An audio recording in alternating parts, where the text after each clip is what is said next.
ہم روز نماز پڑھتے ہیں، مگر کیا کبھی سوچا ہے کہ ہم نماز پڑھتے ہیں یا صرف حرکتیں دہراتے ہیں؟ نماز جسم سے نہیں، دل سے جڑی ہے، اور دل کی دنیا کو بدلنے والی دو چیزیں ہیں: نیت اور خشوع و خضوع۔ السلام علیکم ورحمۃ اللہ وبرکاتہ۔ آج ہم بات کریں گے نیت اور خشوع نماز کی جان ہے۔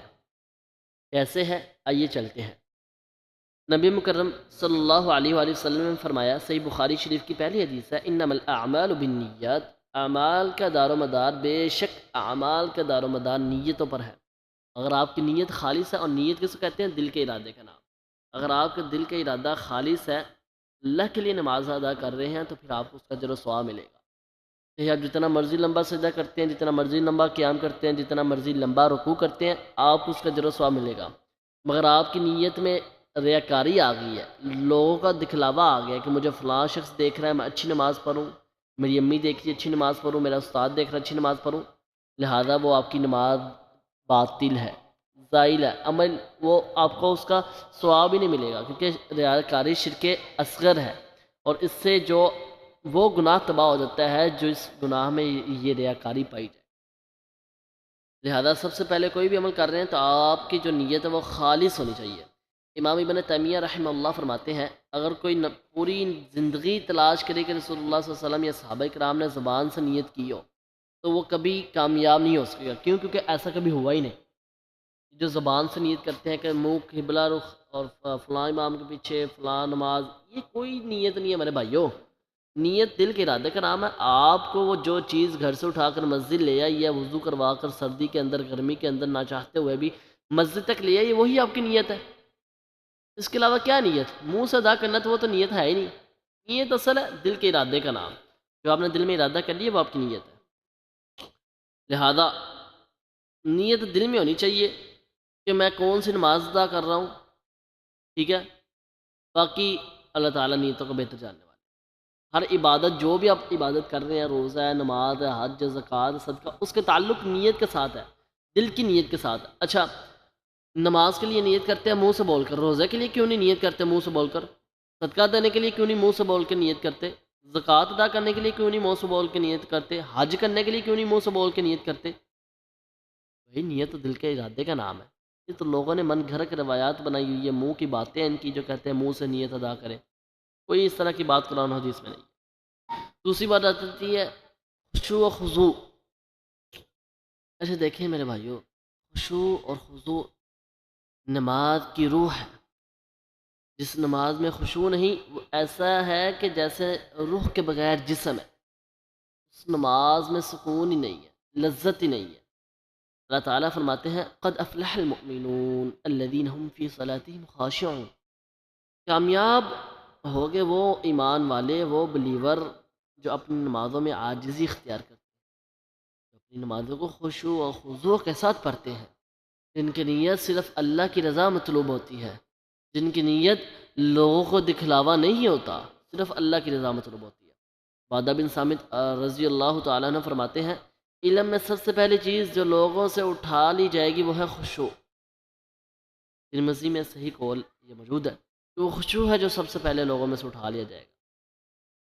اچھا، آئیے ہم آپ کو بتاتے ہیں کہ نماز کے اندر خشوع و خضوع پیدا کیسے ہوگا۔ یہ تو بتا دیے کہ جناب خشوع ایسے ہے، خشوع ایسا ہے، خشوع ہونا چاہیے، پر یہ خشوع پیدا کیسے ہوگا؟ آج ہم آپ کو بتاتے ہیں خشوع پیدا کیسے ہوگا۔ سب سے پہلا پوائنٹ یہ آپ نے ذہن میں رکھنی ہے، یہ جو بھی ہم باتیں کر رہے ہیں احادیث کے ساتھ ہے، ہمارے پاس دلائل موجود ہے، ہم دلیل کے ساتھ بات کر رہے ہیں۔ سب سے پہلا، جب آپ کو پیشاب ہو، بھوک ہو یا نیند آئی ہو تو نماز نہ پڑھیں۔ پہلے آپ اپنی حاجت مکمل کریں۔ آپ کے سامنے کھانا رکھا گیا ہے، نماز کھڑی ہے، نماز نہ پڑھیں، پہلے آپ پیٹ بھر کر کھانا کھائیں پھر نماز پڑھیں۔ نیند کی شدت ہے کہ آپ کو علم ہی نہیں ہے کہ میں کیا کر رہا ہوں، نیند پوری کریں پھر نماز پڑھیں۔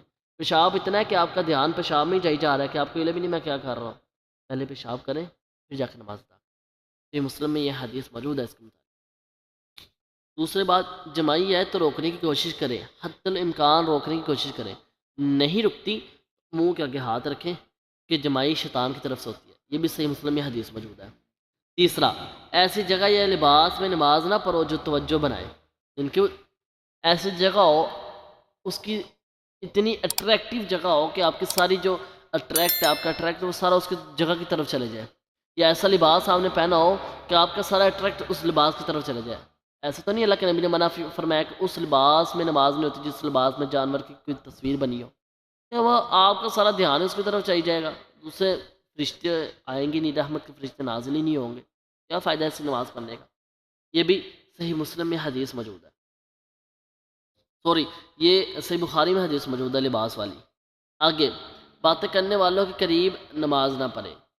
کوئی شخص کوئی مجموعہ باتیں کر رہا ہے تو اس کے قریب نماز نہ پڑھے، آپ کا دھیان ہی سارا ادھر چلے جائے گا، یہ کیا بات کر رہے ہیں، یہ میرے خلاف بات ہو رہی ہے، یہ فلانے کے خلاف بات ہو رہی ہے، سارا دھیان ادھر چلے جائے گا. کیا فائدہ ایسی نماز کا. نماز تو وہ ہے جس میں خشوع و خضوع ہو. پانچوں ستون یا سترے کے قریب کھڑے ہو کر نماز پڑھیں تاکہ آپ کی نماز میں شیطان حملہ نہ کر سکے. جیسے ہم نے پچھلا جو لیکچر اپلوڈ کیا تھا سترے کے متعلق. پھر نماز پڑھتے وقت تصور کرو کہ میں اللہ کو دیکھ رہا ہوں. کوئی بھی عبادت آپ کر رہے ہیں، یہ بخاری میں حدیث موجود ہے، کوئی بھی عبادت کر رہے ہیں، آپ کی یہ نیت ہو کہ میں اپنے رب کو دیکھ رہا ہوں، اس رب کو جس رب نے مجھے پیدا کیا، جس رب نے اس پوری کائنات کو پیدا کیا، یونیورس کو بنایا، جنت اور جہنم بنائی، اس رب کو دیکھ رہا ہوں. اب کوئی شخص آج پاکستان کے وزیر اعظم کو دیکھنے نا بڑا توجہ کے ساتھ دیکھے گا، یار پتہ نہیں یہ لمحہ دوبارہ ملنا ہے یا نہیں ملنا. اور بھائی نماز اس طرح پڑھو، ہر عبادت اس طرح کرو کہ جیسے آپ اپنے رب کو دیکھ رہے. اگر اس طرح نہیں کر سکتے تو کم سے کم اس طرح کہ آپ کا وہ رب آپ کو دیکھ رہا ہے، اس تمام دنیا جہاں کا مالک آپ کو دیکھ رہا ہے. اگر آپ نماز پڑھ رہے ہیں نا، آپ کو علم ہو کہ میری والدہ مجھے دیکھ رہی ہے، میرے استاذہ مجھے دیکھ رہی ہیں، فلاں مفتی مجھے دیکھ رہا ہے، فلاں عالم مجھے دیکھ رہا ہے، یہ میری غلطی نہ نکال دے، بڑے خشوع و خضوع کے ساتھ، واللہ بڑے خشوع و خضوع کے ساتھ نماز ادا کی جائے گی. مگر جب ہماری یہ نیت ہوگی نا کہ میرا رب مجھے دیکھ رہا ہے، پھر اس سے بھی زیادہ خشوع و خضوع کے ساتھ نماز ادا کی جائے گی. یہ بخاری میں حدیث موجود ہے. اچھا، نماز کو اس طرح پڑھنا چاہیے، ابن ماجہ میں حدیث موجود ہے، نماز کو اس طرح پڑھنا چاہیے کہ جیسے ہماری آخری نماز ہے، آخری نماز، اس کے بعد پتہ نہیں ہمارے موت آ جائے، نماز پڑھنے کا موقع ہی نہ ملے.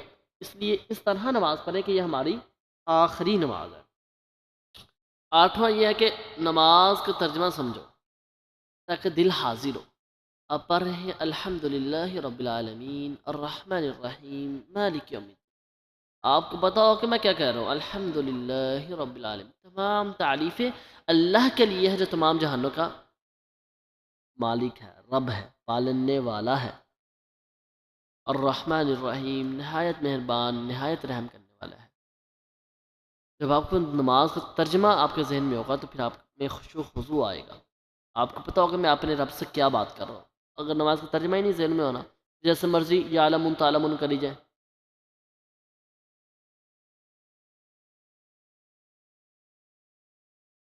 چیز ہے کہ نماز کا ترجمہ آپ کے ذہن میں ہونا چاہیے، ہر بندے کو چاہیے کہ وہ نماز کا ترجمہ سیکھے. پھر ادھر ادھر مت دیکھنا چاہیے کہ شیطان نماز سے توجہ اٹھاتا ہے. شیطان کا کام ہی یہ ہے کہ انسان کے نیکی والے کاموں سے دور لے کر جانا.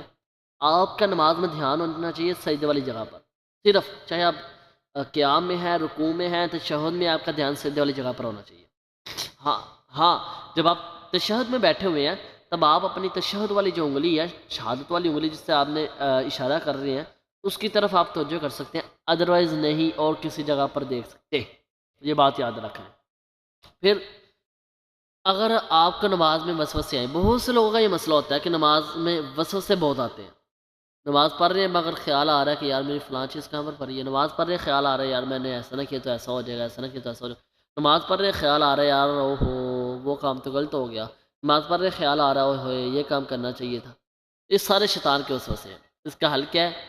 حدیث میں موجود ہے، صحیح مسلم کی حدیث ہے. اگر آپ کو اس طرح کے وسوسے ہیں، اعوذ باللہ من الشیطان الرجیم پڑھیں اور 3 بار اپنی بائیں جانب تھتکار دیں.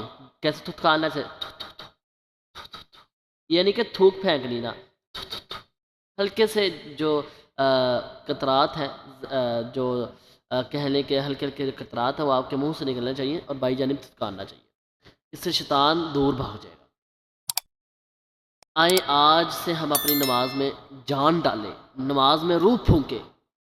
زبان نہیں دل سے نیت کریں، حرکتیں نہیں خشوع کے ساتھ عبادت کریں، کیونکہ اللہ تعالیٰ کے نزدیک وہی نماز قیمتی ہے جس میں بندہ خود اللہ کو سامنے کھڑا دیکھتا ہو، یا کم سے کم ایسا اس کا تصور ہو کہ وہ اس کا رب اس کو دیکھ رہا ہے، پھر وہ اس کو نماز کی چاشنی اور لذت محسوس ہو۔ اگر یہ پیغام دل کو لگا ہو، آپ کو یہ لگا ہو کہ اس پیغام نے ہمیں بہت سی قیمتی باتیں بتائی ہیں، تو خدا را زیادہ سے زیادہ لوگوں تک شیئر کریں تاکہ آپ کا بھی یہ فرض ادا ہو سکے۔ جزاکم اللہ خیرہ۔ السلام علیکم ورحمۃ اللہ وبرکاتہ۔